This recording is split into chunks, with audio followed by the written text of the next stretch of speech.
Bangladesh railway স্টাফদের কর্মবিরতির প্রথম দিনে ঢাকা রাজশাহী থেকে ছেড়ে আসা ট্রেনগুলো সকালে পঞ্চগড় স্টেশনে পৌঁছালেও পঞ্চগড় থেকে ঢাকা রাজশাহী রংপুরগামী কোনো ট্রেন ছেড়ে যায়নি।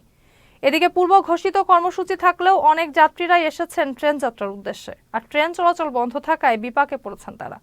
পঞ্চগড় রেল স্টেশনের রেল মাস্টার মাসুদ পারভেজ জানান, কেন্দ্রীয় কর্মসূচির অংশ হিসেবে রেলওয়ের রানিং স্টাফ ঐক্য পরিষদ কর্মবিরতি রেখেছেন।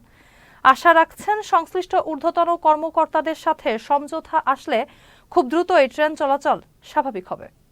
রানিং স্টাফ আছেন এলএম, এএলএম এবং গার্ড সাহেবগণ, ওনাদের পূর্ব ঘোষিত কর্মসূচি অনুযায়ী ওনারা 28 তারিখে রাত 12টার পর থেকে ট্রেন চলাচল বন্ধ রেখেছেন এবং যাত্রীদের সাময়িক কষ্টের জন্য বাংলাদেশ রেলওয়ে আন্তরিকভাবে দুঃখিত।